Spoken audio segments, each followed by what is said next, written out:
Mas Dwi, kalau nanti ada azan, saya sholat dulu ya Mas Dwi ya.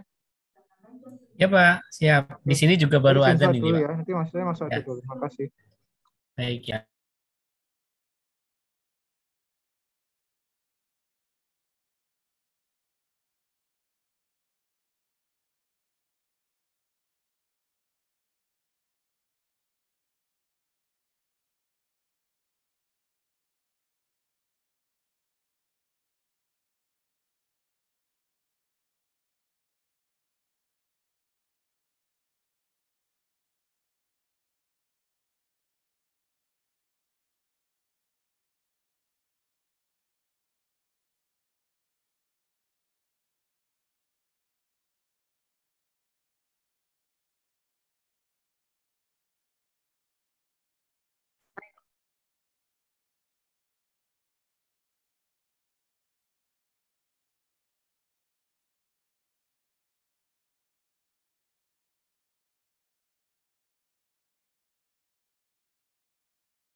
Oke, kita dengan nyala. Oke, baik. Saya buka kelas sore hari ini. Assalamualaikum warahmatullahi wabarakatuh. Selamat sore semuanya. Sehat-sehat semua ya. Semangat semua. Sore ini kita lanjutkan. Ya. Semua bisa lihat siaran dari saya ya. Semoga bisa. Lalu saya tanya kemarin dari Pak Heri udah sampai mana? Pak Heri.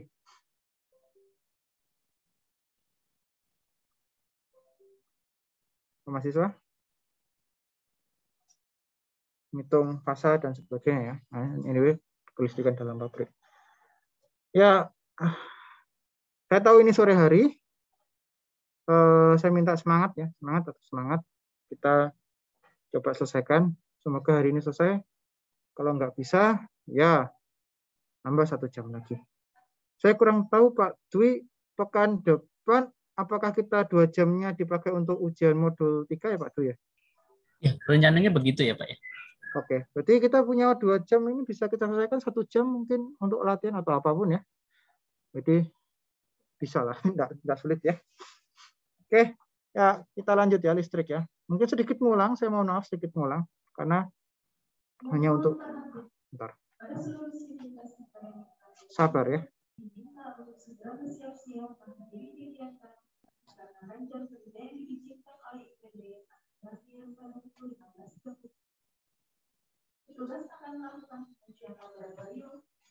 Bentar ya. Ada yang halo-halo. Nah. Udah? Nggak ada bunyi? Alhamdulillah. Bentar. Bentar, sabar ya, maaf.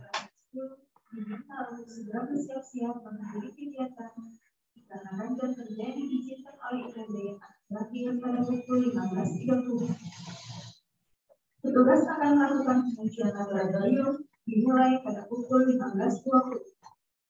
Demikian pertanyaan ini kami sampaikan. Terima kasih. Tadi Pak Dwi dengar nggak? Mohon perhatiannya. Ganggu nggak ya? Nah. Samar-samar sih Pak, masih bisa. Ya sayanya yang nggak bisa konsentrasi. Bentar ya, maaf ya mahasiswa ya. Petugas akan melakukan pengujian laboratorium dimulai pada pukul 15.20. Demikian pertanyaan ini kami sampaikan. Terima kasih. Oke, udah ya. Baik, ya kita mulai lagi kelasnya ya. Oke, kemarin sedikit ngulang ya. Sedikit ngulang. Sebetulnya apa yang kami ajarkan, pada mahasiswa sampai ini ya, itu adalah fisika dasar ya. 2A ya. Lalu oke, terima kasih Pak Dwi. Ini pengetahuan.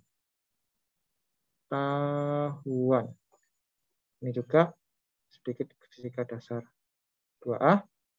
Ini ke pengetahuan dan ini pengetahuan juga. Anyway, jadi banyakkan pengetahuannya semestinya ya, sistem utilitas itu ya. Pengetahuannya mestinya lebih banyak. Ya. Namun demikian saya sudah siapkan apa yang harus. Ya kemarin mungkin Anda sudah melihat ini ya. Pabrik kimia itu pada dasarnya seperti sebuah organ, ya. Seperti sebuah organ. Artinya kalau dia tidak cukup penyediaannya sendiri, maka dia akan minta dari orang lain. Sama seperti hidup Anda. Anda mungkin kerja sampingan belum cukup untuk bayar BPP atau ya SPP ya. Maka PLN ini adalah orang tua Anda ya. Ini ortu Anda ini. Ya, ortu Anda seperti ini. Namun demikian, pabrik kimia itu seringnya memiliki sistem pembangkit sendiri. Mengapa memiliki sistem pembangkit sendiri? Karena lebih reliable. Ya. Nah, contoh kasus yang terlintas ketika saya membuat slide ini adalah pada Pertamina Refinery Unit 3. Entah dia sebenarnya gerong atau pelaju kalau nggak salah. Ada 3 GTG 31,1 MW. Kemudian 1 STG, Steam Turbine Generator 3,2 MW.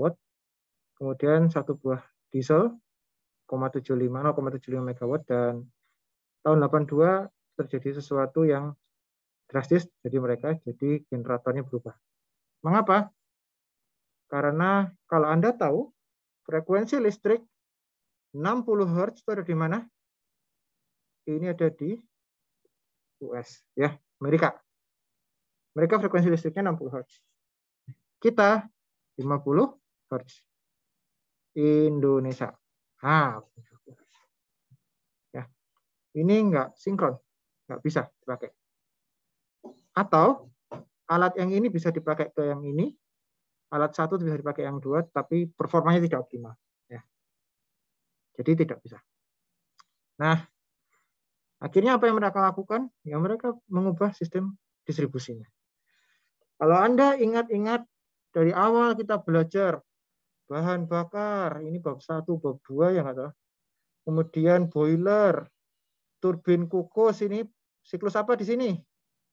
Ini siklus Rankine, ya kan? Ya enggak? Kemudian motor diesel sama turbin gas. Ini termasuk apa? Internal combustion engine. Ya. Itu semuanya bisa dimanfaatkan jadi generator listrik. Pak, ada nggak turbin gas ya yang langsung menggerakkan energi mekanik? Ada. Jawabnya gas turbin kompresor. Tapi ya itu, mengapa? Itu setup alatnya kompleks dan nggak bisa diubah ke energi yang lain. Mengapa kita menggunakan energi listrik? Karena energi listrik seperti air, seperti darah kita bisa distribusikan ke tempat-tempat lain. Ya, jadi pada industri-industri yang maju itu listrik sudah memiliki porsi yang sangat besar dalam industrinya. Tidak hanya di energi mekanik saja, ya. Kontrol lebih tepatnya banyak. Nah, kalau saya tidak salah ingat, pertama kali ada publikasi mengenai pengaruh electricity, pengaruh listrik pada pabrik kimia itu tahun 1920-an. Itu di jurnalnya AICHE, ya, AICHE. Itu dia pertama kali bilang, pabrik kimia ternyata bisa pakai listrik juga gitu loh. Nah, di situ mereka mencoba menginkorporasikan listrik pada pabrik kimia, entah di penerangannya, entah di pemanasnya, ya. Karena dulu pabrik kimia itu nggak punya listrik, jadi seperti tong-tong aja, punya tong, dipanaskan, tekanan diatur pakai valve manual. Nah, tahun 20-an itu mulai, ya. Anda bisa tebak kira-kira di negara mana itu, yaitu di negara Amerika Serikat, ya, tahun 20-an. Nah, kedepannya listrik semakin menguasai. Dan Anda bisa melihat bahwa dengan menggunakan energi listrik, distribusinya lebih mudah, kan? Ya. Bayangkan Anda distribusi energi panas, gimana caranya? Susah, terbuang di lingkungan. Distribusi energi mekanik, susah juga. Kenapa? Energi mekanik hilang, rawan hilang menjadi energi gesek, panas. Ya. Kemudian energi apa yang gampang disubsidikan, ditransmisikan? Energi listrik. Oleh karena itu, energi yang kita salah satu pemicu revolusi industri ya, adalah listrik. Ya. Kalau yang awal-awal adalah mesin uap, sekarang listrik. Ya, kan dengan daya listrik kita bisa. Nah, Anda bisa melihat di sini motor listrik, pemanas listrik. Yang ada listriknya itu efisiensinya tinggi. Ya. Hilangnya di primary movernya aja. Ya. Di transmisinya kecil, hilang energinya. Ya. Itu mengapa kita suka menggunakan energi listrik dalam kehidupan sehari-hari. Ya, ini sebetulnya hanya refresh saja dari Anda, ya. Kalau Anda mempunyai cabang, ya, percabangan di sini, ya, dan arusnya arus DC,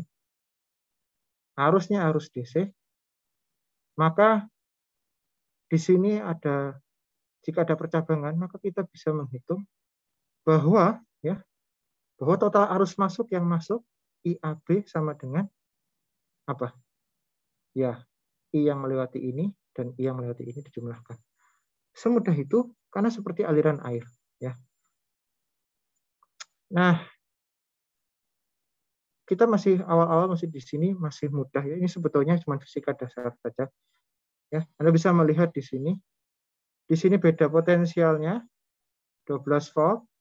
Nah, tapi Anda di sini bisa melihat kalau arusnya sekian ampere, maka di sini berapa? 0,2 ampere kali 10, 2 volt. Nah, 4 volt, 6 volt. Kok dijumlahkan semuanya 12 volt. Ya. Jadi jumlah beda potensial pada suatu rangkaian tertutup selalu sama dengan 0. Asal plus, ya.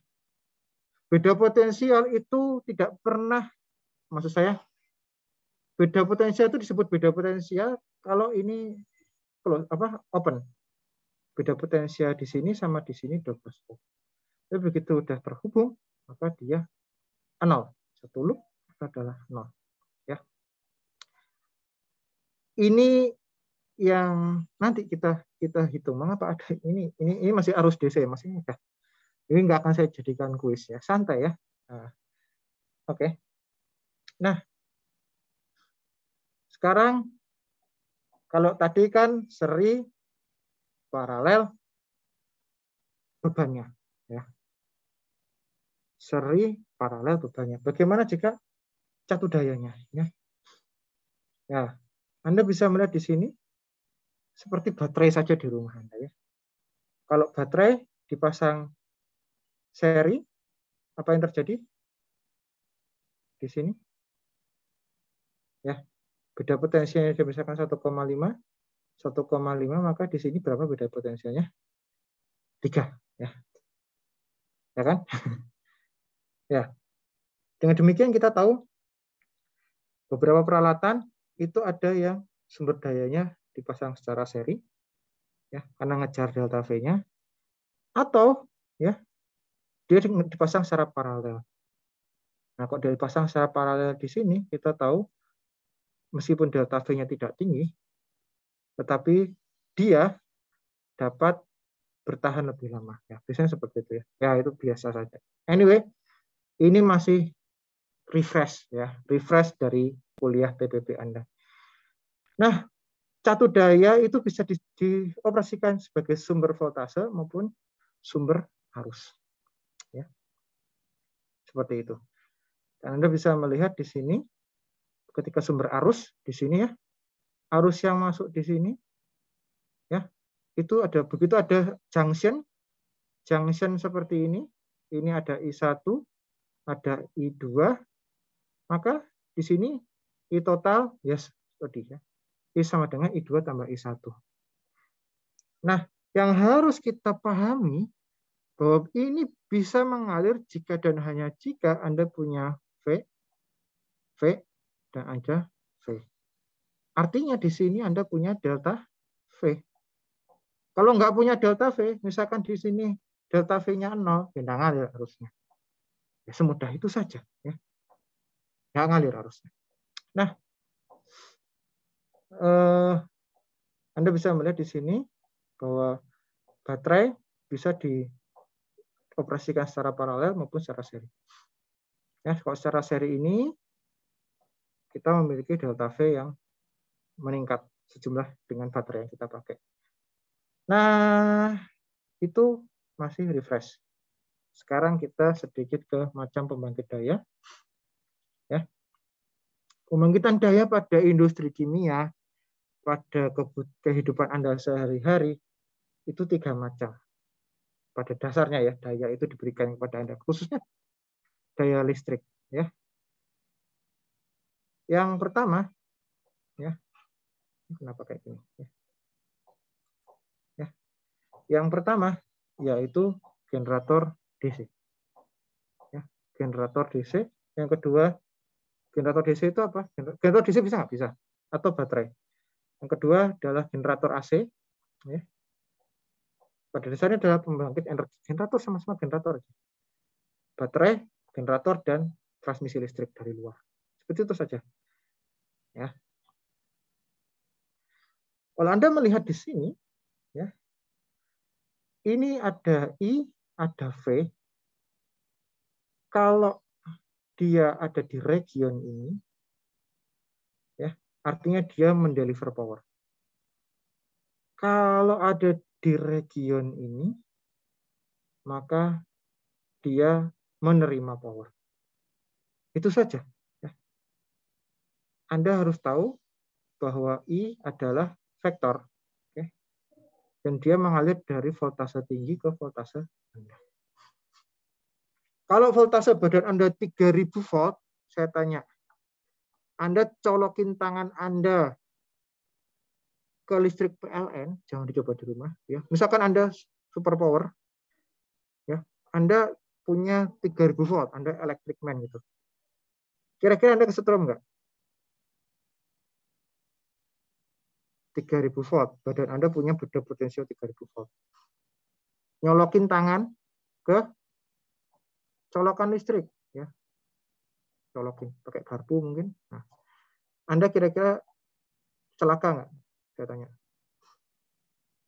Nggak tahu ya. Tapi kira-kira celaka nggak? Badan Anda 3000 volt nih, beda potensial. Punya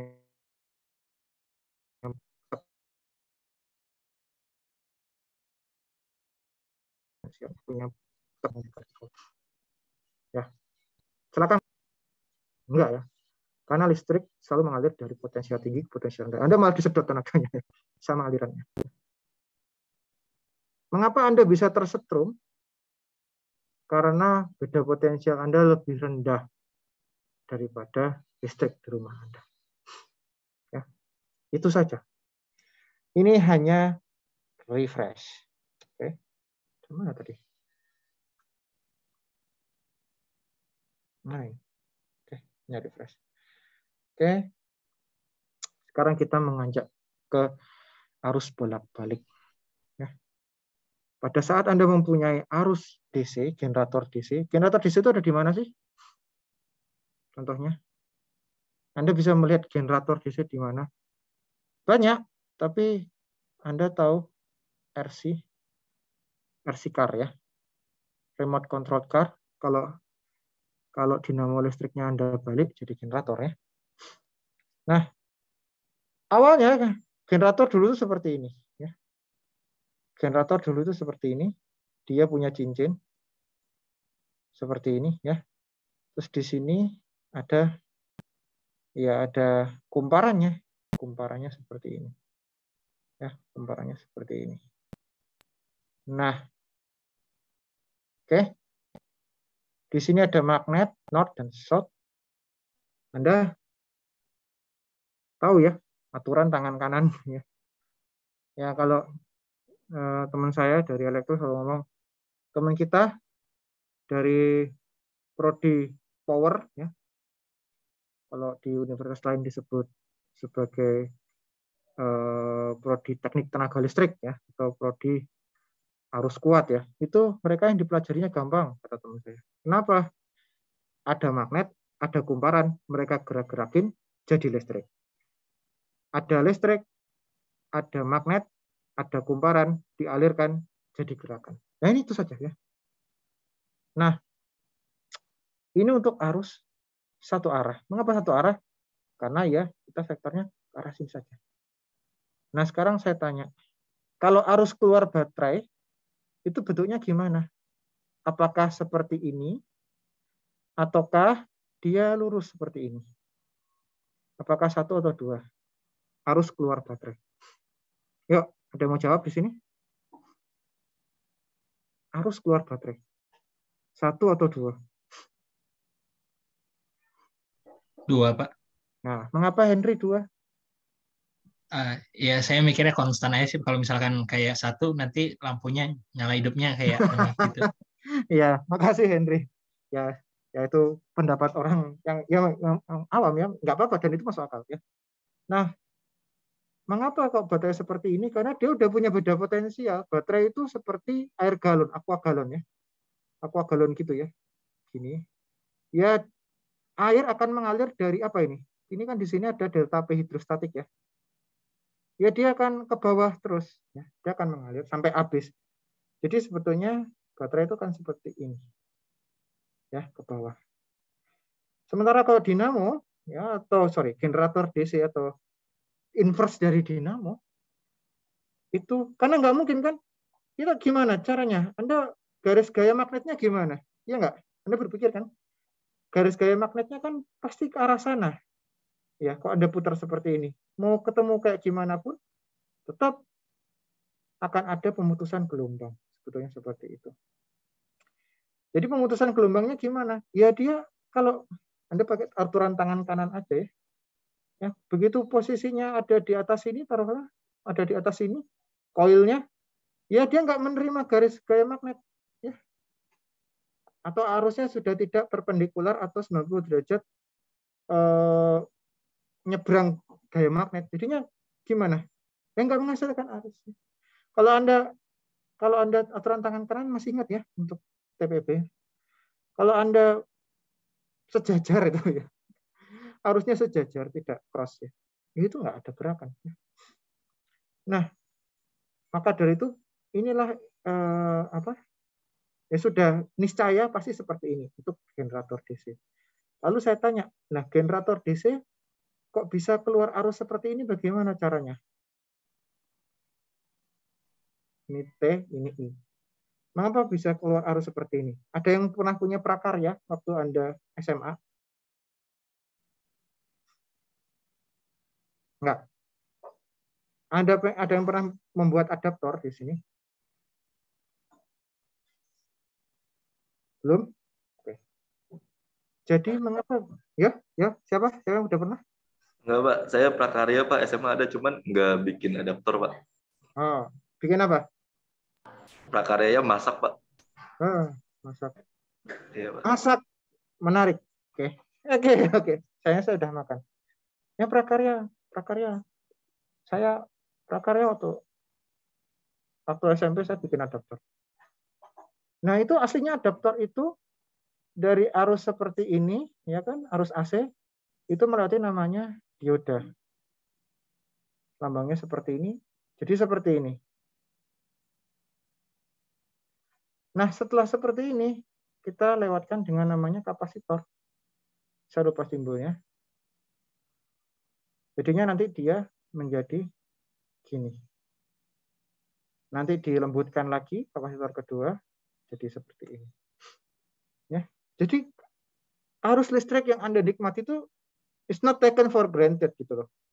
Aslinya arus listrik itu bergelombang. Kenapa bergelombang? Ya karena kita muter ya. Muter karena dia muter, dinamo itu muter ya, nggak digesek ya. Dinamo itu nggak digesek, dinamo itu muter ya. Muter karena muter dia punya sudut pasang. Seperti itu. Nah, namun orang menemukan apa yang dinamakan dengan arus bolak-balik. Gimana arus bolak-balik?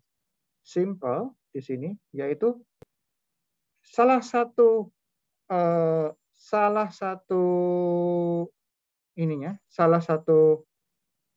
koilnya dipasang pada salah satu ring, yang satunya dipasang oleh salah satu ring. Jadi ketika nanti dia memutar ke arah sini, dia memutar ke arah sini, ya, yang satunya mungkin udah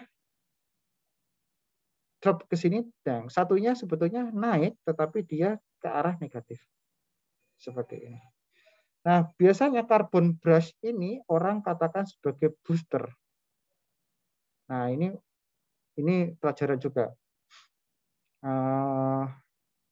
Nanti calon bapak-bapak dan ibu-ibu semua kan ya, calon punya rumah sendiri semua. Amin. Artinya, kalau pompa rumah Anda rusak, jangan langsung diganti. Kadang-kadang booster yang di sini itu sudah habis. Booster ini adalah grafit. Ya, fungsinya ya untuk mengalirkan arus. Jadi nggak boleh langsung besi ya, besi bahaya. Grafit, pakai grafit. Dan seringnya habis. Kenapa besi bahaya? Karena gesek kan, kencang banget geseknya. Muter dia, gesek muter. Kalau grafit sifatnya apa? Brittle ya, sifatnya rapuh. Jadi digesek putar gitu dia nggak akan ngelawan, akan lama-lama terkikis habis aja. Seperti itu. Ya. Nah, ini yang membedakan antara generator AC dan generator DC. Ya. Lalu mengapa arus itu ya? Kalau yang modern nggak kayak gini generatornya. Generatornya nggak kayak gini. Ya. Jadi lebih kompleks lagi, koilnya lebih banyak. Nggak cuma 2 gini, koilnya ada ratusan atau ribuan lilitan. Jadi setiap saat bisa mendeliver arus lebih tinggi dibandingkan satu koil. Oke. Nah, mengapa kita menggunakan arus bolak-balik? Ya. Hidup kita udah susah, ya. Jangan ditambah susah. Tapi kenapa kita membuat arus bolak-balik ya? Saya dulu ketika belajar SU itu ketemu ini, apaan sih ini Pak? Gitu ya. Nah ini harus ngapain sih? Percayalah, ketika nanti Anda keluar dari kuliah, Anda tidak akan menyentuh SU lagi. Khususnya di bab listrik. Jadi gunakan kesempatan ini sebagai kesempatan untuk menambah sense of engineering aja. sense di belakang keputusan Anda sebagai engineer. Nanti saya akan jelaskan banyak hal di belakang. Semoga cukup waktunya. Ya. Pada kabel transmisi terdapat potensi kehilangan daya sebesar W atau P sama dengan I kuadrat dikalikan R, di mana R adalah resistansi kawat. Ya. Nah. Sementara P kalau di listrik sama dengan V dikalikan I. Seperti itu. Hilang daya pada transmisi dapat diminimalisir dengan mengurangi tahanan pada kawat. Artinya diameter kawatnya digedein. Tadinya kawat segini jadi kawat segini. Anda bisa melihat kawat-kawat untuk sutet itu disasar oleh para pencuri logam. Karena besar, berat, dan menguntungkan untuk mereka jual. Nah, beda ya sama kabel rumah Anda ya. Kabel listrik 220 Anda sambung sama sutet kebakar langsung. Ya, karena nggak kuat sama arusnya. Anda bisa menggunakan logika pada air. Ya. Kalau air diameternya pipanya kecil, apa yang akan terjadi? Delta P-nya besar ya, naik delta P-nya. Ya. Delta P-nya naik, ya, kehilangan daya di sini kan. Nah, bagaimana caranya untuk mengurangi kehilangan daya? Kita besarkan pipanya. Ya itu yang jadi kok teknik kimia itu selalu trade off. Di sini OPEX, di sini CAPEX. Ya, OPEX itu operating expenditure dan CAPEX itu capital expenditure. Artinya biaya operasi pasti diadu sama biaya kapital. Ya mungkin biaya operasi karena kehilangan daya itu akan berkurang, tetapi kalau Anda mengganti semua transmisi, kabel transmisi, Anda akan menghabiskan banyak uang. Oleh sebab itu, bagaimana cara yang kedua? Yaitu meningkatkan voltase. Ya, kenapa? Karena dengan voltase naik, ini turun. Ini turun, ini turun. Ya, I-nya turun, maka W yang hilang di kawat juga turun.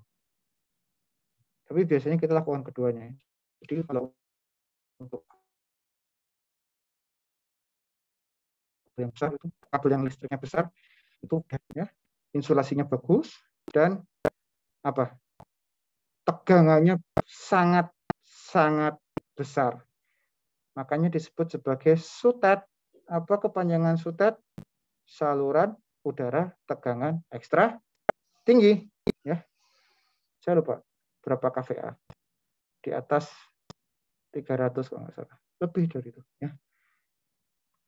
Bukan 220 volt ya, enggak. Ya. Satuannya pada kVA. Ya. Nah, kalau Anda pakai per A untuk transmisi, ini menguntungkan jelas. Mengapa? Ya kan ini jauh. Anda tahu Pulau Jawa itu ada beberapa pembangkit listrik. Dan nggak setiap kota punya pembangkit listrik. Ya kan? Biasanya bergantung dari pembangkit-pembangkit listrik besar. Seperti Python, kemudian Jatiluhur, misalnya. Jatiluhur, ya, saya kurang tahu. Gajah Mungkur, Karangkates, kok Jawa Timur, ya, Sutami, itu pembangkit listrik semuanya. Itu mereka apa? Kota-kota seperti Bandung kan nggak punya pembangkit listrik. Jadi benar-benar minta gitu loh. Transmisi. Nah, transmisi sejauh misalkan 100 km. Kalau arusnya 220 volt, voltasenya 220 volt, rugi. Kenapa? Karena I-nya akan banyak terbuang. Ya, karena R ini kalau kita jabarkan dia adalah fungsi dari sigma jumlah dari panjang kawat, L kawat ya. Makin besar kawatnya ya makin panjang kawatnya, R-nya makin besar totalnya, seperti itu. Ya. Karena biasanya R kawat itu dinyatakannya sebagai ohm per meter. Ya, ohm per meternya berapa? Nah, kalau 100 km ya, dihitung aja. Ya. Wah, besar. Nanti besar ya. Ya, itu jadi masalah. Nanti rugi gitu. Dan itu ketahuan. Kalau kawat itu dia memakan daya yang besar, loss-nya besar, kawatnya panas. Ya, kawatnya panas di situ, buang daya. Nah, di situ. Ya. Itulah mengapa sekarang kita menggunakan listrik bolak-balik ya. Listrik bolak-balik itu mudah dinaikkan pakai apa ini? Nah, pakai transformator ya. Jadi biasanya dari power station itu tegangannya udah sekian X kV, dinaikkan lagi dari power transmission, dinaikkan supaya menjadi bisa sampai 500 kV. Sini ditransmisikan, nanti di sini step down. Biasanya kalau sebelum perumahan itu 10 kV. Nah, dari 10 kV ini turun jadi 220 V. Ya. Nah itu, makanya bikin listrik itu udah mudah ya. Susah, susah transmisinya banyak makan daya. Itulah mengapa kita pakai arus bolak-balik. Tuh. Ya, karena dengan mudah dapat ditingkatkan voltasenya. Nah sekarang makna dari gelombang listrik apa sih? Ya. Makna dari gelombang listrik itu apa? Ya. Kenapa kok ada gelombang listrik? Ya karena Anda bisa lihat di sini kalau pas apa ya? Itu tadi ya segitiga listrik ya kalau di teknik tenaga listrik ya. Ada gerakan ya. Ada garis gaya magnet jadi listrik. Ada listrik, ada garis gaya magnet, ada gerakan. Nah, ada listrik, ada gerakan, belum tentu jadi garis gaya magnetnya. Tapi seringnya terjadi juga itu. Kalau Anda ke alat yang namanya MRI, di sini ada listrik, ya, ada garis gaya magnet, dan ada gerakan. Ya. Jadi sini menghasilkan garis gaya magnet. Ada listrik, ada gerakan, ya, ada garis gaya magnet yang dihasilkan sama dia. Ya, tahu ya MRI itu, ya, untuk scan otak, ya. Nah. Oke, sekarang kita kembali lagi. Ya, satu siklus di sini, kalau gelombang listrik bolak-balik itu dipengaruhi oleh posisi dari kumparannya. Ya, dan sudut ini, ya, sudut inilah yang menjadikan gelombang listrik itu menjadikan listrik itu sifatnya sebagai gelombang. Tidak sama seperti saat kita memindahkan energi panas atau energi mekanik. Sifatnya bukan sinusoidal. Tapi kalau energi listrik, sinusoidal diakibatkan karena pembangkitan energi listrik memerlukan putaran. Apapun itu generatornya. Ya. Nah, Anda bisa melihat di sini ya. Kalau sudut koilnya itu 0 derajat, ya, Anda bisa melihat bahwa V itu adalah beda potensial di sini adalah V max dikalikan dengan sin theta. Ya, sinusnya dari si sinusnya dari si kumparan ini terhadap bidang datarnya. Ya. Jadi sinus berapakah yang satu? Sinus berapa satu? 90. Hah? 90 ya. 90. Ya. Anda bisa melihat di sini. Ya. 90, 180 derajatnya ini minus 1. Ya. Itulah mengapa gelombang listrik itu sifatnya gelombang. Karena selalu terproduksi seperti itu. Tahun lalu saya minta mahasiswa buat tugas seperti ini, ya, untuk membuktikannya. Tapi tahun ini nggak usah, ya, nggak perlu. Buat apa?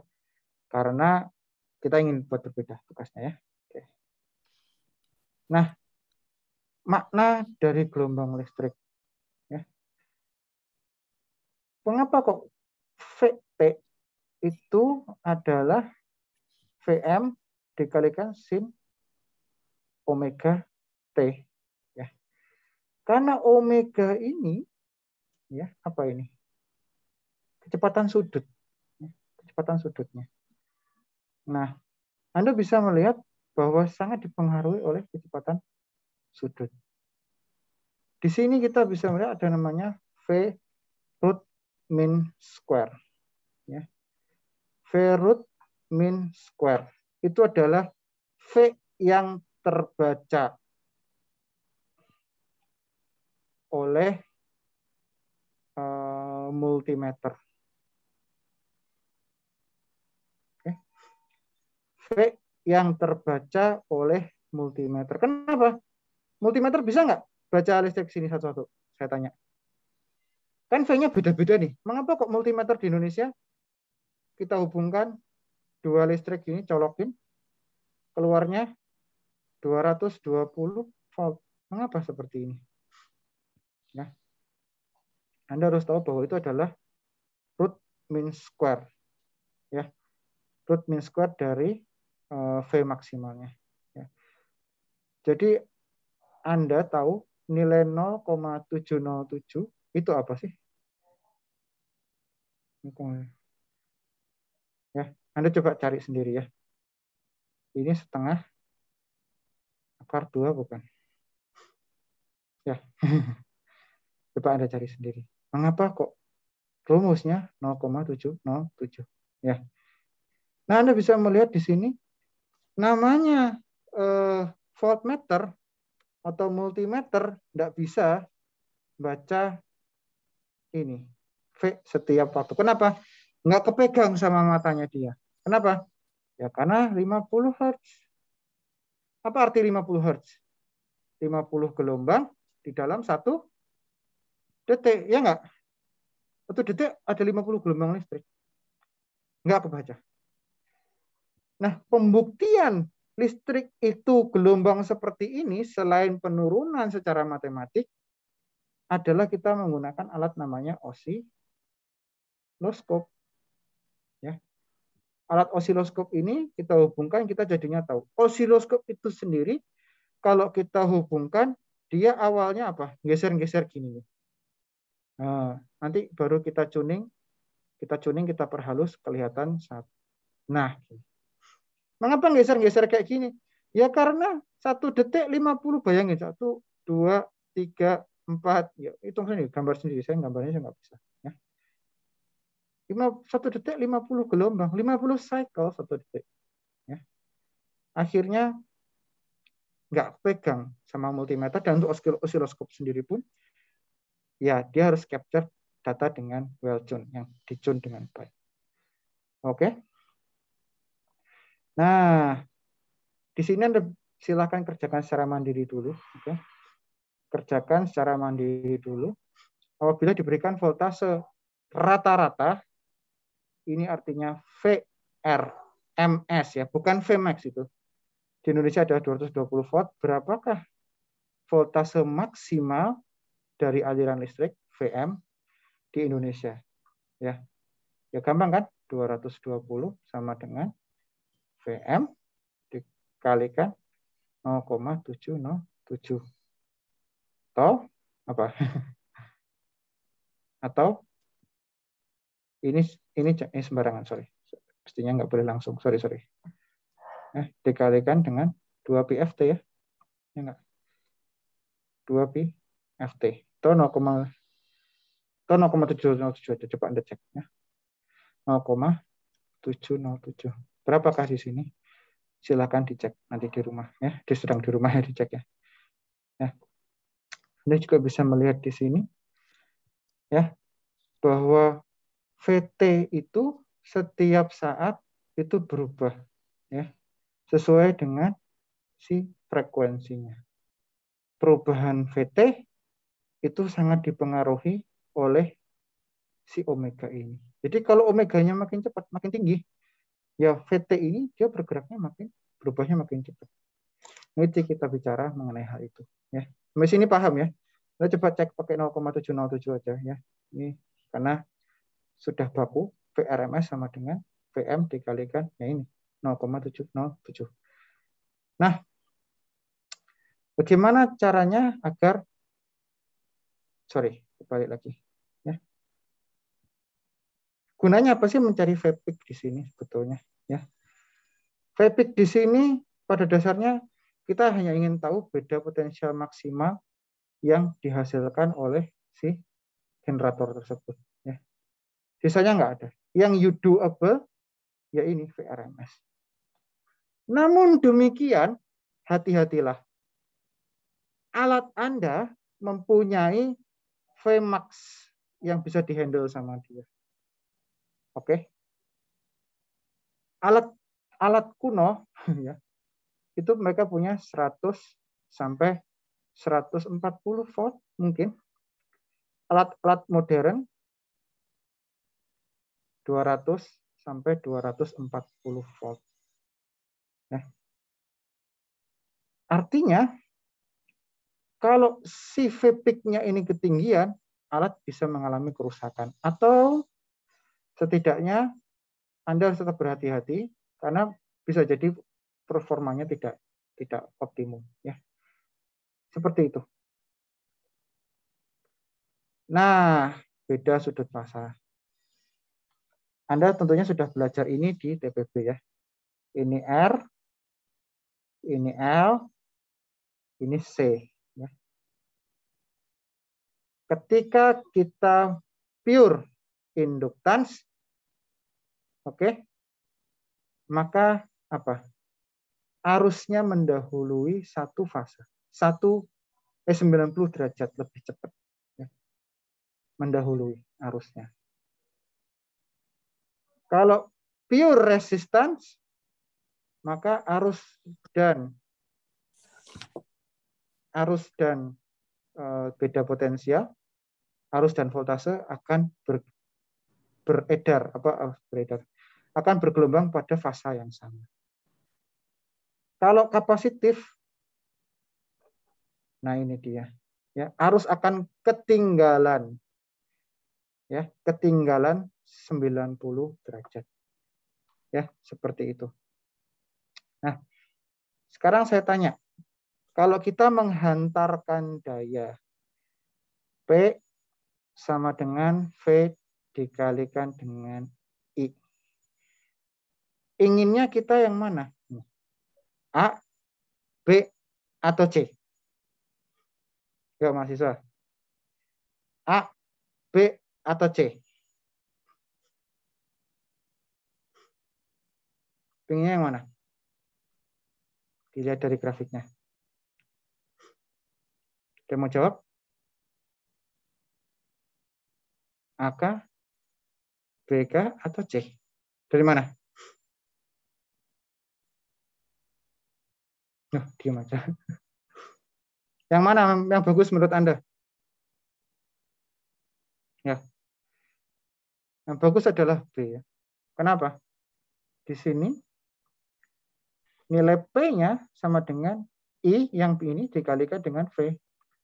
Jadinya dia menjadi lebih tinggi. Kalau dibuat grafiknya. Ini V, ya. Ini I-nya sepertinya. Intinya jadi lebih tinggi. Ya, dia satu fase, dia akan konstruktif. Apa yang terjadi jika lag, ketinggalan atau mendahului? Apa yang akan terjadi? Anda bisa cek di sini, ya. Di sini daya yang diberikan oleh pembangkit daya tidak akan optimum. Ya. Kenapa? Ya di sini V-nya maksimum. Ya. Namun apa yang terjadi? I-nya maksimum tapi di sini V-nya 0. Ya enggak? Maka P-nya 0, ya. Ya enggak? Paham ya di sini ya. Jadi paling bagus kita inginkan pure resistance. Ya. Maka dari itu banyak usaha-usaha yang dilakukan oleh manajemen kelistrikan pabrik untuk memanipulasi induktansi ya supaya jadi pure resistant, deketin lagi ke resistant. Ya. Nah, ini kira-kira ada di alat apa nih?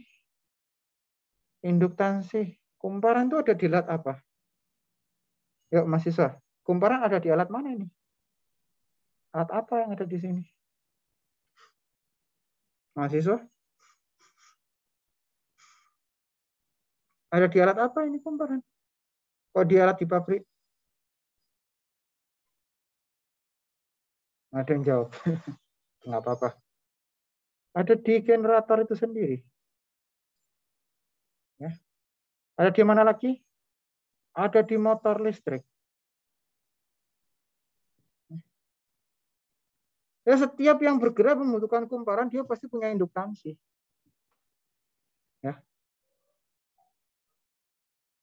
Nah, akhirnya dia mengurangi efisiensi kalau tidak di-manage dengan baik. Ya. Kalau kapasitor ini ada di mana? Ya banyak ya. Di alat-alat kecil banyak kapasitor ya, kelihatan. Cuman yang utamanya di pabrik kimia, yang nomor 2 ini adanya di generator itu sendiri. Ya. Generator itu sendiri memberikan induktansi. Sedemikian sehingga daya efektifnya berkurang dibanding daya yang real dia buat. Oke. Jadi apa? Induktansi ya. Anda tahu sendiri. Ada medan magnet, ada kumparan, ada apa lagi? Ada kumparan, ada listrik, ya. Ya dia bisa jadi medan magnet yang ada di situ. Pokoknya energinya nggak bisa dideliver ke konsumen. Nah, kita nggak suka hal tersebut. Nggak suka, tapi kita nggak bisa hindari. Oleh sebab itu, kita hitung power faktornya nanti. Kita hitung power faktornya. Oke. Nah, beda sudut fasa. Ya. Beda sudut fasa di sini lah yang menjadikan efisiensi efisiensi penyampaian daya itu berbeda-beda. Yang kita inginkan, cita-cita manusia itu resistif murni. Kenapa? Ya, di sini ya sudah saya jelaskan tadi, di sini V-nya, di sini I-nya. Ya, alat daya yang dihantarkan benar-benar terpakai semua. Ya, sebagian besar terpakai. Artinya, hal itu kita suka. Tapi tetap nggak bisa dihindari. Oleh karena itu, ya, kita harus tetap perhitungkan. Meskipun kita nggak suka, kita harus perhitungkan. Ada namanya rangkaian induktif murni. Rangkaian induktif murni itu bagaimana? V-nya duluan, ya, V-nya nyelip, ya. Si I-nya belakangan. Nah, ini gimana? Saya gambarkan lagi. Biar Anda ingat, ya. Biar Anda ingat, saya gambarkan lagi. Nah, V-nya duluan, taruhlah di sini V-nya. Ya, seperti ini. Kemudian I-nya belakangan. Ya, seperti inilah. Oke, ya. Jadi dia ketinggalan 90 derajat Celcius. Ya. Itu induktif murni. Kalau kapasitif murni gimana? Ya, I-nya duluan sekarang. I-nya pergi dulu. Ya. Ya. Nah, di sini ada pertanyaan. Disebut induktif murni atau kapasitif murni apabila tetanya sama dengan berapa? Ya. Anda tadi sudah melihat berapa di sini tetanya? Di halaman sebelumnya. Berapa perbedaan sudut fasanya berapa? 90. Ya, 90 derajat. Atau berapa pirat? Pi per 2. Ya, Pi per 2. Ya, itu masalahnya. Jadi Anda sudah nangkap ya logikanya ya. Kenapa kita ngitung sudut fasa itu ya? Duh, teknik kimia mah sudah susah ya. Ya enggak? Teknik kimia susah, belum lagi pelajaran termodinamika, SU aja ada kemarin siklus Brayton, siklus Rankine, siklus Diesel. Lalu kita sekarang mempertimbangkan sudut fasa. Duh, ini masalah kemana-mana ya.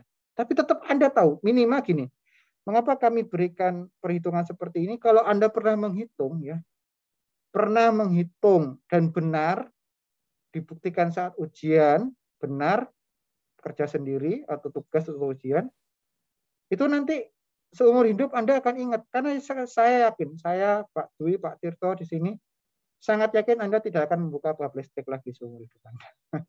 Kecuali kerja di tempat-tempat seperti Indonesia Power atau yang lain. Tapi nggak akan buka listrik lagi. Oke. Ya, ini adalah salah satu bab yang dihindari pada saat ujian komprehensif. Listrik. Kenapa dianggap, ngapain teknik kimia belajar listrik? Padahal ini penting. Ya, karena penting. Kenapa? Yang bilang dosen SU penting ya. Bukan itu ya. Pentingnya apa? Nanti Anda akan aplikasikan di rumah Anda.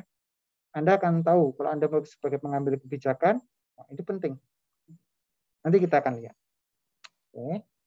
Sampai sini paham ya? Mengapa kita harus menghitung sudut fasa ya? Paham ya mahasiswa ya? Karena kalau V sama I sifatnya interferensi destruktif ya, I-nya ketinggalan satu fasa atau keduluan satu fasa, maka P yang dideliver nggak akan optimum lagi. Maka kita ingin sekali kita berjuang sekuat tenaga supaya V dan I beda fasanya sekecil mungkin. Nggak mungkin nol sih, nggak bisa nol ya. Sampai saat ini belum bisa. Tapi sekecil mungkin, sedemikian sehingga power yang dideliver lebih optimum. Oke. Mana tadi? Oke. Oke. Ya. Yuk sekarang kita belajar diagram fasor. Ya. Diagram fasor dapat menerjemahkan vektor rotasi menjadi diagram sumbu X dan Y. Ya. Kalau resistansi, saya gambar ulang biar Anda ingat. Ya segini aja. Sumbu X itu res R. Ya. Nah, I dan VR.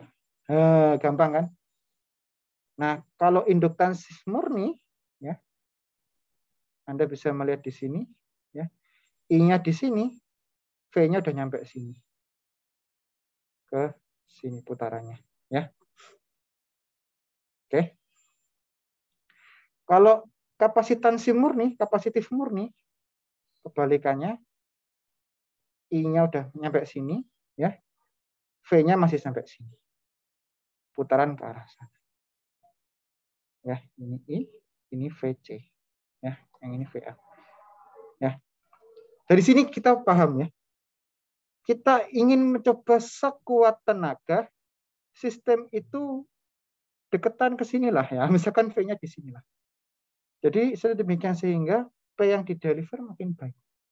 Power factor makin naik. Seperti itu. Ya, sinusoida yang kita bisa lihat di sini. Ini enaknya dipakai ini aja, dipakai garis-garis seperti ini ya. Anda bisa garis-garis. Nanti slide-nya bisa di-download. Saya bolehin download ya. Nah, sekarang kita ya ingin mengoperasikan diagram fasor dengan menggunakan bilangan kompleks. Ya. Nah, dengan menggambarkan pada kertas secara akurat, ya, V resultan itu mudah. Gimana? Anda buat jajar genjang, ya kan? Ya ini kalau Anda punya hal seperti ini, ya ke sini sama ke sini, ya Anda tinggal buat jajar genjang saja. Ya di sini penjumlahan vektor, ya penjumlahan vektor. Atau Anda bisa jumlahkan dengan memecah bilangannya. Ya. Komponen horizontal ya adalah besarnya dikalikan dengan sudut fasanya. Anda bisa melihat di sini 30 volt dikalikan dengan cos 0 derajat Celcius. Jadi cos 0 berapa? Cos 0 derajat ya. Di sini 1 jadi 30 volt. Komponen vertikalnya 30 dikali sinusnya. Ya seperti itu saja. Ya, 30 dikali sinusnya menjadi 0 volt. Jadinya di sini Anda bisa melihat bahwa V2 ya, V2 itu komponennya dalam bilangan kompleks adalah 30 ditambah 0C. Ya. Sementara bagaimana untuk V1? Komponen horizontalnya adalah 20 dikalikan dengan cos 60. Karena sudut fasanya 60 ya. Sudut fasanya 60 ya. Terhadap 0 derajat ya. Ya, sudut fasanya 60 terhadap 0 derajat.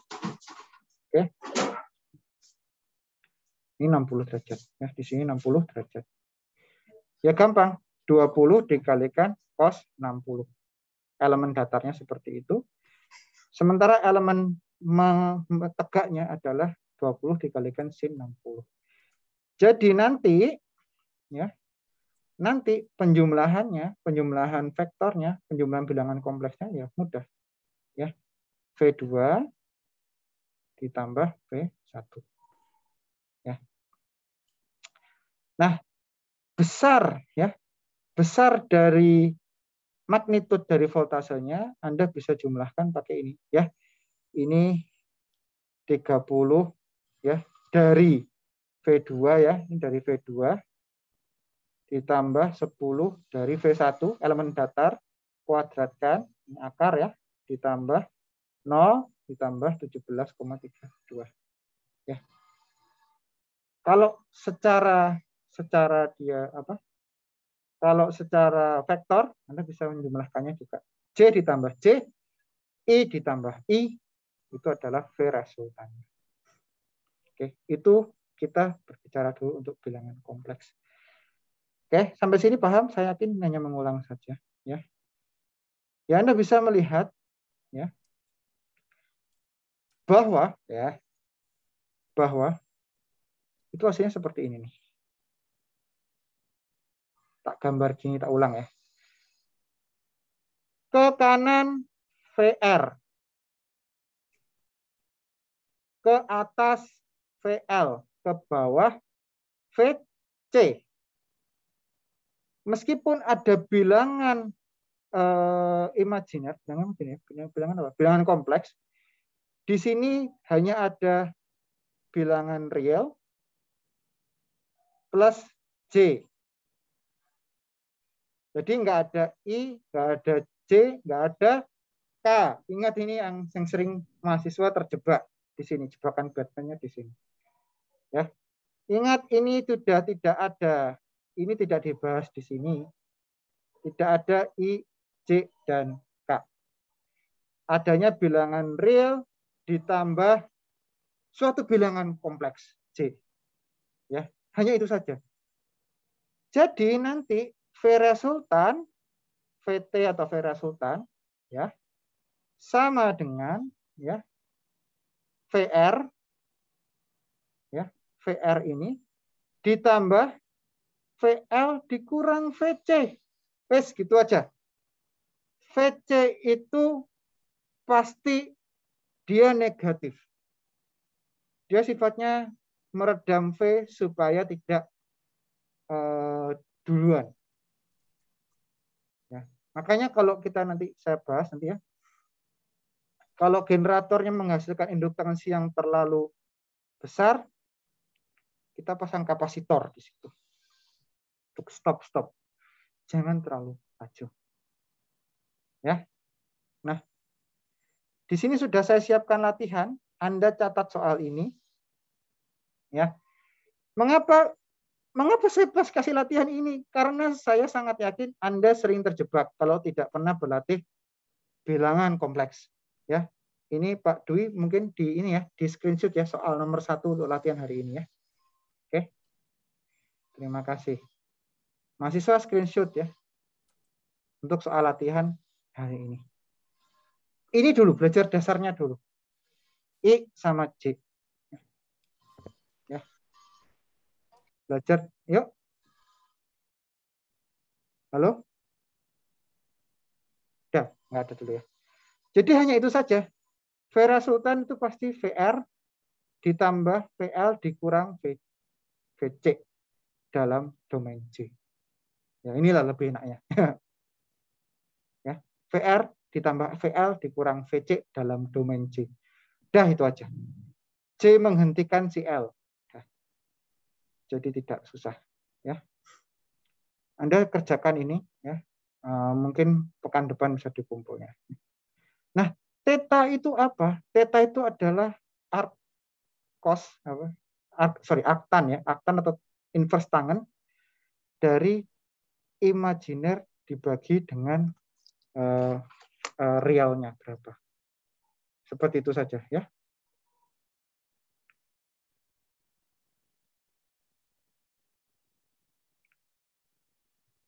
Ya. Hanya seperti itu saja. Bentar.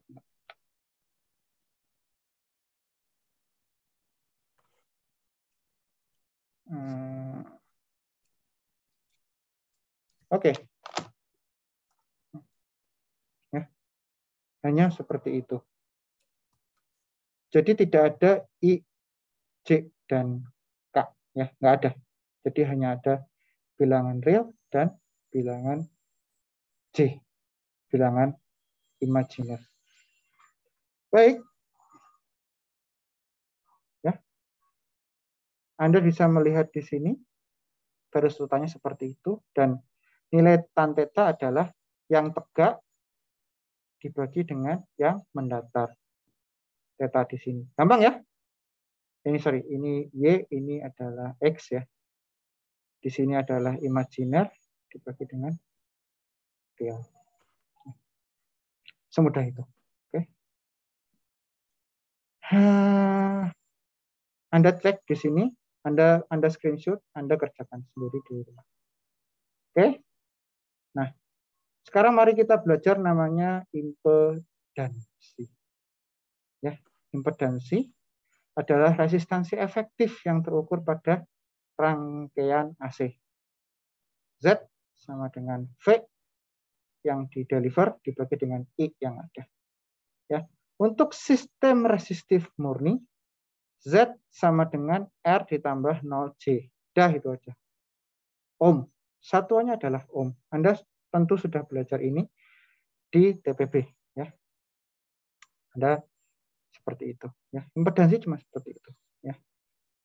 Nah, sekarang kita belajar mengenai tahanan induktansi. Ya, tahanan induktansi itu biasa disebutkan dengan XL atau omega L. Ya, omega L di sini satuannya Henry. Ya, bukan Henry Susilo ya. Ini satuannya Henry. Ya, Henry satuannya. Ya, omega dikalikan dengan L. Anda bisa melihat nggak di sini? Kalau F-nya naik, apa yang akan terjadi? Generatornya saya tambahin kencangnya, saya tambahin kencang generator. Tadinya 50 Hz, saya naikkan menjadi 70 Hz misalkan. Apa yang akan terjadi? Maka tahanan induktansinya akan naik. Ya, karena F-nya naik. Ya, mudah itu ya. Semakin tinggi frekuensi, induktansi juga akan meningkat. Pasti. Ya, frekuensinya naik. Ya, meningkat. Nah, itu yang akan menjadi konsiderasi saat kita mendesain atau misalnya mengevaluasi hilang energi akibat induktansi ini. Ya. Seperti biasa, kalau induktif murni itu pasti V-nya ketinggalan, ya, V-nya kelebihan 90 derajat. 90 derajat. Ya. V-nya duluin 90 derajat. Ya. Oke. Nah, Anda bisa melihat bahwa I-nya itu ketinggalan 90 derajat. Ya, Anda bisa lihat sini. Ini yang mengakibatkan daya yang dideliver itu tidak optimum. Oke. Sekarang rangkaian RL. Ya. Ya. Anda cek di sini. Nah, sekarang untuk nomor 2. Hitunglah VRMS-nya. Ya. Jika Anda punya rangkaian seperti ini. Jadi ini 50 Hz.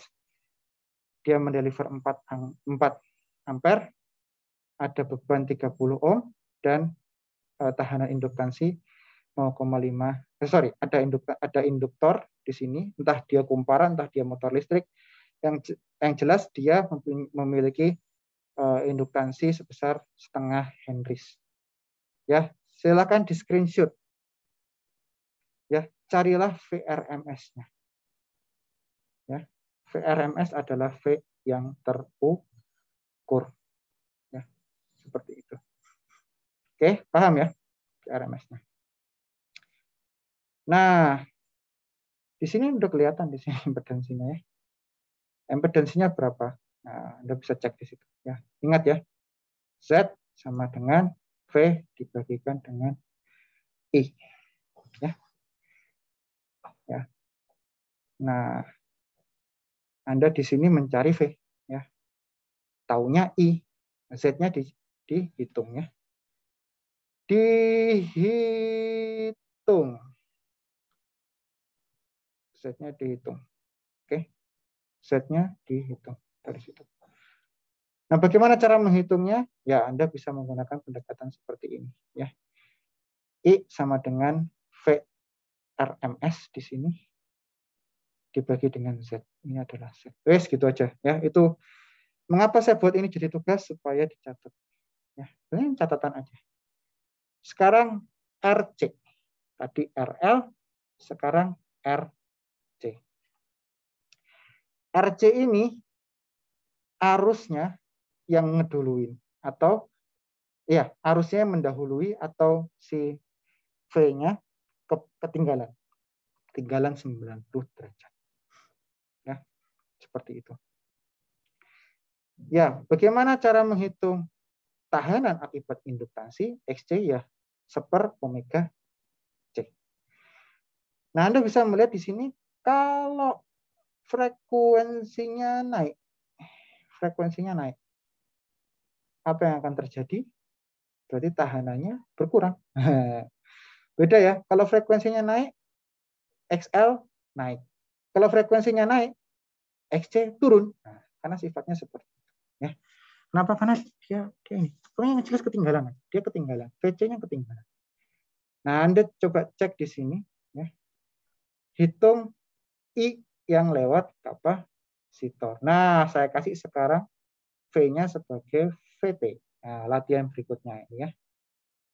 Caranya gimana? Ya wes, cari dulu Z-nya. Ya toh? Z sama dengan kar R kuadrat ditambah XC kuadrat. Ya. Dapat di sini. Nanti Anda menghitung I-nya berapa. Oke? Ya. Ini VT ya. Kali ini adalah V max. Ya. Ayo, harus bisa ya. Harus bisa.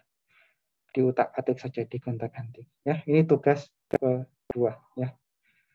Oke. Nah, sekarang rangkaian RLC seri. Ya.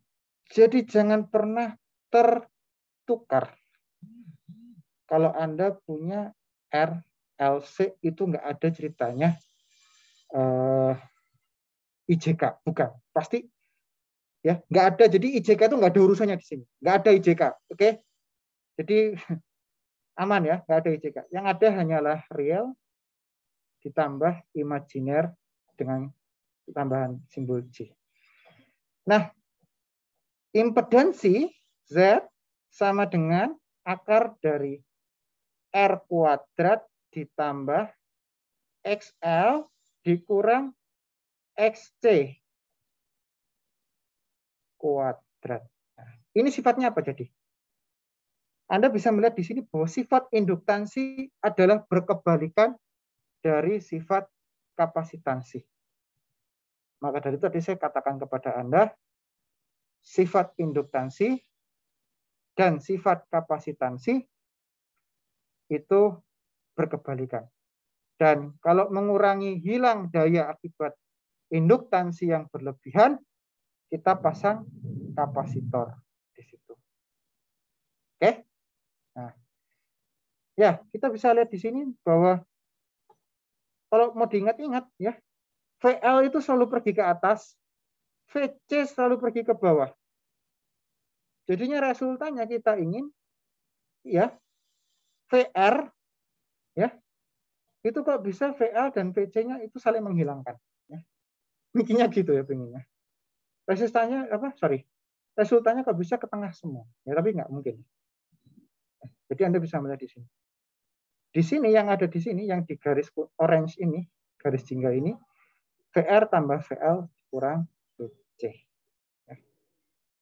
Nah, Anda ingat-ingat pendekatan ini, cos theta ya, sama dengan cos theta ini theta ya, cos theta sama dengan R per Z. Cos theta ini sering disebut sebagai power factor.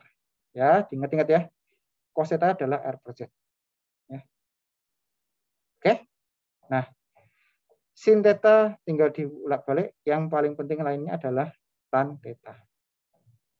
Ya, tan theta di sini XL dikurang XC.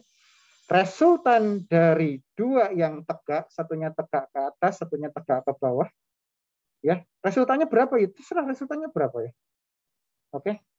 Resultannya berapa? Ya.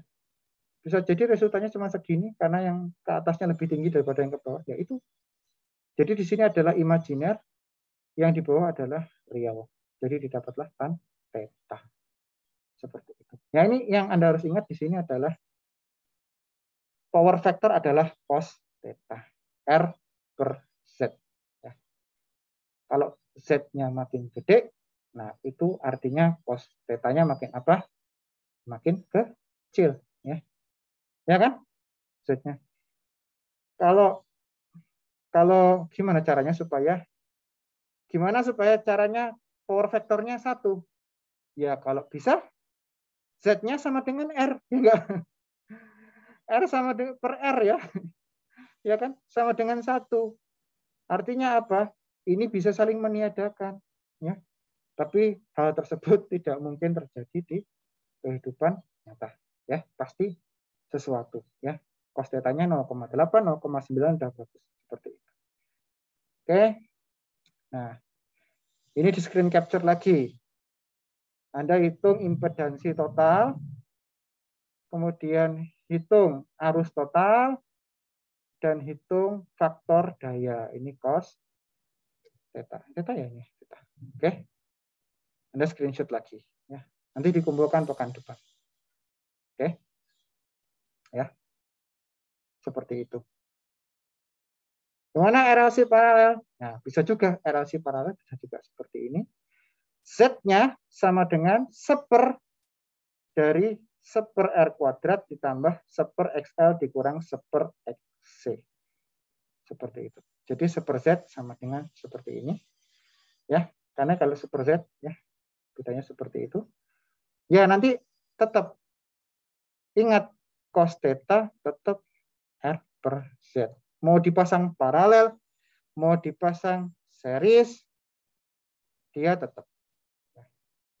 Nah, mengapa kok kita pasang paralel? Ya, oke. Mengapa kita seringnya masang? Kita nggak punya pilihan biasanya. Ya. Kita nggak punya pilihan. Ya, somehow kadang-kadang kita memang harus ada ya, maksudnya hilang daya akibat induksi karena paralel ya, karena misalkan generatornya dipasang secara paralel terhadap generator lain. Karena generator nggak mungkin dipasang seri ya, susah sekali. Kalau pasang seri putus satu, putus semua ya. Pasang paralel, dan itu tetap nggak bisa dihindari. Dan satu lagi, kalau kita memasang kapasitor untuk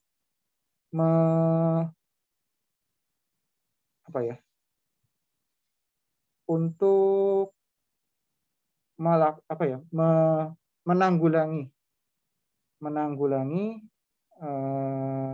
dari hilang daya akibat induktansi, akibat generator kita nggak mungkin pasang secara seri. Kenapa nggak mungkin pasang secara seri? Karena meledak kapasitornya. Ya. Nggak mungkin. Ya. Pasti dipasang paralel. Nah, ini tugas. Tadi kan tugas 3. Ya. Tugas 4, hitunglah impedansi dari rangkaian ini. Nah, gampang ya tugas 4-nya. Rumusnya semua dicatat. Ya. Catat rumusnya, hitunglah impedansinya. Ya. Gimana berapa impedansi? Nah, itu saja. Mengapa kok saya suruh selalu? Saya suruh apa? Supaya minimal Anda pernah ngitung sekali seumur hidup. 2 kali lah seumur hidup, ngitung di sini sama nanti ujian. Jadi nanti pas lulus itu enggak akan pusing ya. Maksud saya kalau ditanya masih ingat sedikit-sedikit. Nah, ya. Daya aktif di sini saya tadi sebutkan adalah daya keluaran mesin generator Anda dikalikan power factor. Daya keluaran generator maksimum dikalikan power factor. Power factor sama dengan cos theta sama dengan R per Z. Ya.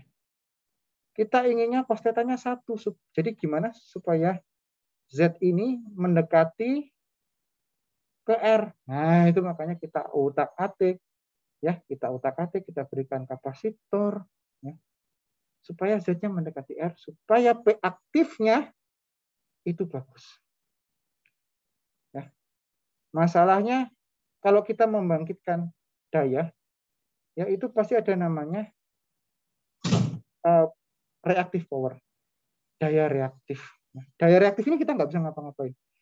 Daya reaktif ini kita tidak bisa melakukan apa ya? Melakukan ya kita nggak bisa menerima manfaatnya. Makin besar daya reaktifnya, misalkan di sini segini ya, terus daya aktifnya segini, terus sekarang jadi lebih besar ke sini misalkan ya, resultannya ke sini ya, misalkan gitu. Maka makin banyak porsi dari daya kita muter, kita mengorbankan duit, mengorbankan steam, mengorbankan bahan bakar di internal combustion engine untuk apa? Karena daya reaktif itu nggak bisa dimanfaatkan. Itu masalah. Daya reaktif tidak bisa dimanfaatkan. Yang bisa didistribusikan, yang bisa dimanfaatkan hanyalah daya aktif. Oke. Seperti itu. Nah, daya pada rangkaian AC, ya. Nah, Anda bisa melihat di sini, ini nggak usah saya masukkan sebagai tugas, ya. Ya, apabila didapati VT adalah 240 sin omega T tambah 60 derajat, dan IT 5 sin omega T dikurang 10 derajat, dan frekuensinya adalah 50 Hz, hitunglah daya keluaran tiap saat dan daya rata-ratanya. Ya. Daya keluaran tiap saat, ya gampang ya. Anda tinggal pakai T saja ya. Dan omeganya kan pasti akan berputar ya. Omega 2PF ya. 2PF ya. Anda pasti akan melihat di situ nilainya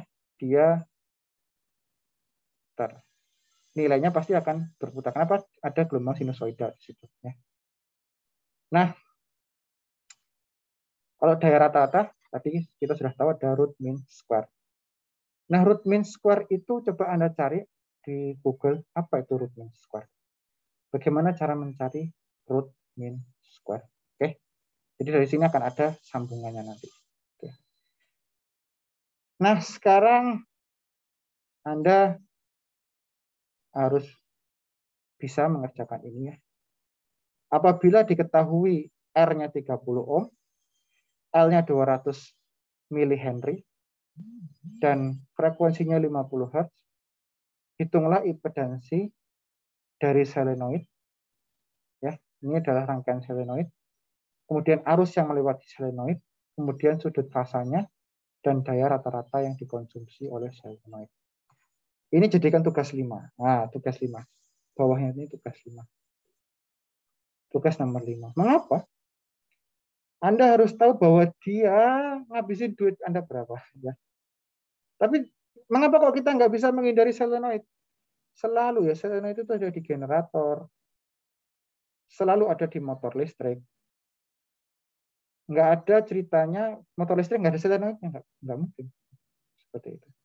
Jadi Anda capture di sini supaya tahu ya solenoid itu makan berapa dari situ. Itulah sebetulnya di sini daya aktif semua. Begitu nyampe sini ada daya aktif dan ada daya reaktif sebetulnya sampai sini. Anda silakan hitung. Oke, tugas nomor 5. Ya. Sekarang kita belajar mengenai listrik 3 fasa. Ya. Yang dimaksud fasa pada aliran listrik bolak-balik ya ini.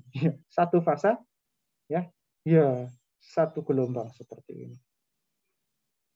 3 fasa ya 3 gelombang seperti ini. Loh, gimana Pak cara bikin listrik 3 fasa? Gampang. Magnetnya dibikin 6 buah atau 3 pasang. Nangkep ya di sini ya. Magnetnya dibikin 6 buah. 3 pasang, jadinya ada 3 macam gelombang. Pak, kalau listrik 2 fasa ada nggak? Theoretically ada, mungkin hanya sampai di lab, tapi sulit. Mengapa sulit? Karena kalau 2 fasa, maka fasa berikutnya akan sangat-sangat mungkin dia ketinggalan 180 derajat. Jadinya nanti kayak gini. Kalau kayak gini repot. Ini nanti akan interferensi destruktif dan nggak ada yang dideliver. Ya. Jadi kita inginnya seperti ini.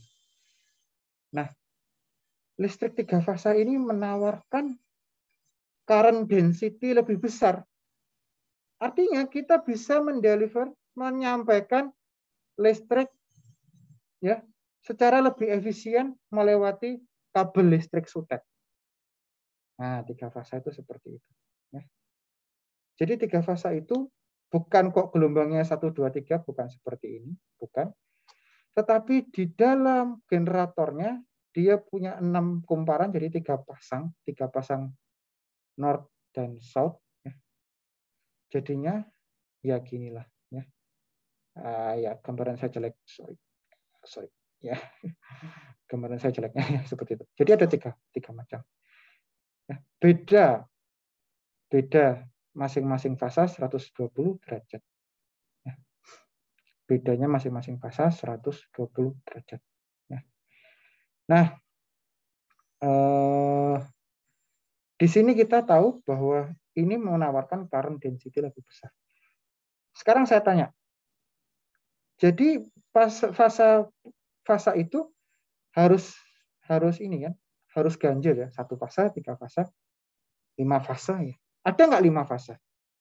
Jawabnya ada, tapi pada ranah teoretikal, hanya ada di lab. Ya. Jadi ini lebih keriting lagi. Lebih keriting, lebih banyak. Dan transmisinya susah. Ya. 3 fasa, transmisinya mudah.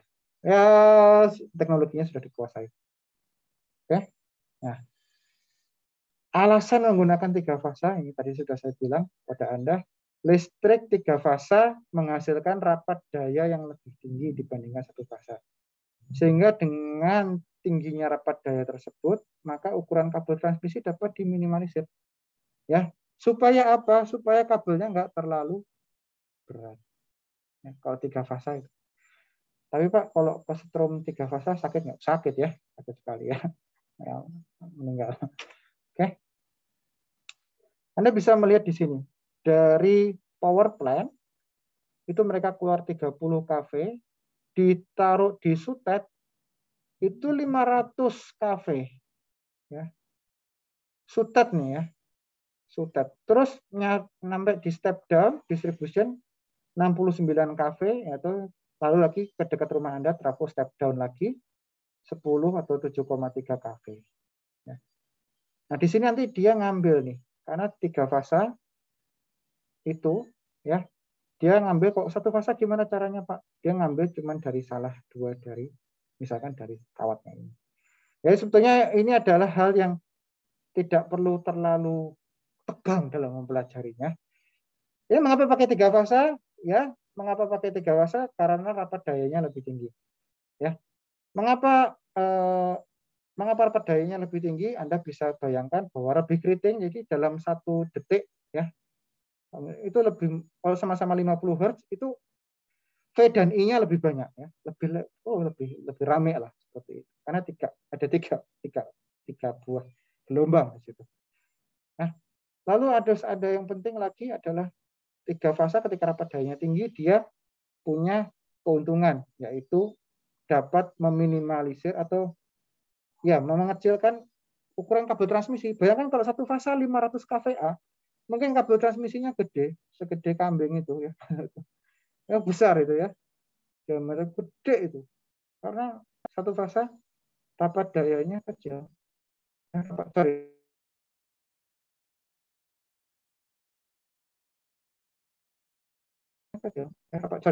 energi yang dideliver 5 fasa, 7 fasa kalau ada, makin rame, makin bisa dimanfaatkan, maka semakin mudah dideliver. Ya. Oke.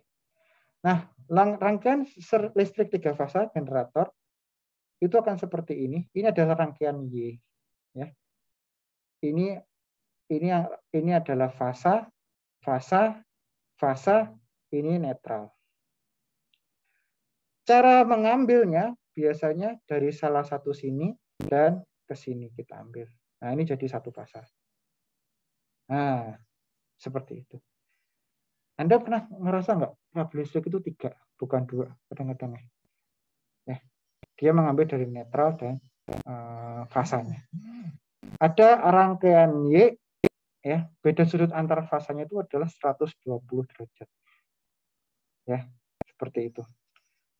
Nah, di sini Anda bisa melihat bahwa kalau kita ngambil fasa-fasa itu tegangan totalnya, daya total yang di deliver dengan fasa netral itu berbeda. Anda bisa melihat dari sini. Ya. Oke, Anda bisa melihat di sini. Ya, daya total yang di deliver, yang disampaikan kalau fasa netral, ya, itu 3VI cos theta, ini power factor. Kalau fasa-fasa disambung misalkan I34 dengan I56, bisa juga, bisa. Itu berbeda daya yang diberikan. Ya. Oke. Nah, ini pembebanan Y itu seperti ini. Mengapa disebut Y? Karena Y seperti huruf Y. Dan di tengah huruf Y ini pasti adalah netral. I-nya adalah V fasa ini. Ya. Jadi 3 fasa itu masing-masing fasanya biasanya 220 volt. Ya. Tapi nanti di deliver totalnya jadi 380 volt. Anda bisa bayangkan dari sini ke sini, ya, itu kira-kira apa dikali apa? Ya, apa dikali apa? Anda bisa melihat nanti di sini. Mengapa kok satu fasa seperti ini? Kalau 3 fasa, daya total apa? Beda. Ini adalah V untuk satu fasa, ini V untuk 3 fasa. Wah, ini apa seperti ini? Belajar ya. Oke, I yang di deliver ya seperti ini. Sebisa mungkin kalau kita mendeliver pasti I-nya pinginnya mungkin kecil seperti itu. Oke, nah sekarang pembebanan delta. Pembebanan delta itu bahkan tidak ada netralnya. Ya. Pembebanan delta itu tidak ada netralnya. Dan Anda bisa melihat di sini kuat arusnya dihitung secara berbeda dibandingkan dengan yang pembebanan Y. Ya. Ini I-nya seperti itu. Ya. Kalau ini I-nya sedikit berbeda. Ya. Nah, ini kelebihannya ya pembebanan Y sama delta. Ya, Y itu pasti membutuhkan netral, titik netral supaya jadi satu fasa sebetulnya. Ya. Pembebanan Y itu lebih disukai untuk distribusi listrik 3 fasa menjadi satu fasa. Ya. Kenapa? Ya, karena ada netralnya. Titik start biasa dihubungkan dengan ground sehingga akan lebih aman untuk pembebanan yang tak. Ini lebih aman, yaitu. Nah, kebutuhan insulasi lebih sedikit. Namun, ya dia lebih untuk penggerak mula atau listrik yang besar dia lebih sulit, lebih boros energi, ya, seperti itu. Nah, kalau delta ya ini dia arus yang lebih besar dan lebih efisien, ya dia lebih efisien dibandingkan pembebanan Y. Kemudian proteksi untuk konfigurasi delta lebih sederhana, namun delta kalau ada short circuit lebih bahaya dibandingkan Y karena nggak ada netralnya. Okay? Ini cerita ketika kami memasang alat-alat ya di lab, ya di lab pilot maupun lab instrumen, ya. Kalau sumber catu daya yang diberikan oleh ITB itu ada yang 3 fasa. Nah, 3 fasa ini bisa juga langsung dikonversi menjadi 1 fasa asal ada netralnya. Apa yang terjadi jika netralnya tidak berjalan dengan baik? Ya. Netral ini kita bisa katakan sebagai ground sebetulnya. Ya, meskipun nggak seluruhnya sama, tetapi bisa jadi seperti itu, ground. Kalau alat kita tidak memiliki grounding yang baik, maka alat kita bisa jadi bisa jadi terpapar delta V yang tidak semestinya, jadi rusak. Dan itu terjadi di alat yang kami kelola. Jadi dayanya kalau nggak salah sekitar 3 kV, cuma 3 kVA ya, 3 kVA. Ya, ini saya belum ngomong yang 40 kVA ya, 3 kVA. 3 kVA ini dia groundingnya tidak benar karena dia mengambil daya dari T. T di sini diambil daya lagi, jadi grounding di kabel listriknya tidak berjalan optimum. Dibuktikan dengan apa? Teknisi ketika menyentuh alat di sebelahnya, dia tersetrum. Strum, gitu. Strum. Berarti groundingnya jelek. Dan terbukti, ya, alat ini nggak umur lama, rusak dalam waktu sangat cepat. Kenapa? Alat ini punya instrumen yang membutuhkan pembacaan listrik secara halus. Alat ini ada namanya TCD, temperatur thermal conductance detector, ya, kayak GC, ya. Nah, TCD ini masalah kalau fake di alat Anda, groundingnya nggak benar. Jadi filamennya bisa putus, dan itu terjadi filamennya putus. Oke. Nah, itu sedikit cerita saja mengakhiri kelas hari ini, sudah jam 16.45, saya sudah diusir beberapa kali. Ada yang mau ditanyakan dari mahasiswa?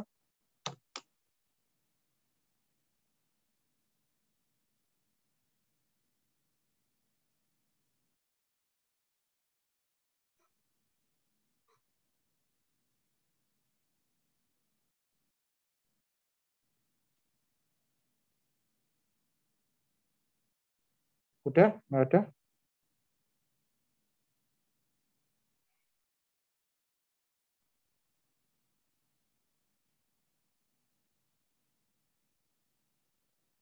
Diam aja.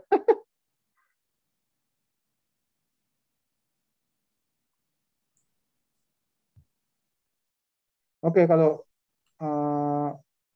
diam aja ya sudah, berarti saya anggap tidak ada pertanyaan. Tugasnya tadi Pak Dwi, ya. Pak Dwi nanti juga akan saya kirimkan tugas dari Pak Heri juga, ya Pak Dwi, ya. Jadi tugasnya dulu. Ya, baik Pak. Jadi mengapa kok dikasih tugas ini? Karena setidaknya Anda sekali seumur hidup ngitung, ya. Jadi ingatnya lebih lama ingatnya. Baik, kalau tidak ada yang ditanyakan lagi atau yang dinyatakan, saya ucapkan terima kasih atas atensinya. Terima kasih Pak Dwi sudah membantu banyak. Dan Pak Tirto tadi mungkin Pak Tirto sudah undur diri, ya Pak Tirto. Mahasiswa saya ucapkan terima kasih atas bantuannya juga. Baik, selamat sore. Saya mau pulang dulu, ya. Wassalamualaikum warahmatullahi wabarakatuh. Waalaikumsalam warahmatullahi wabarakatuh. Ya.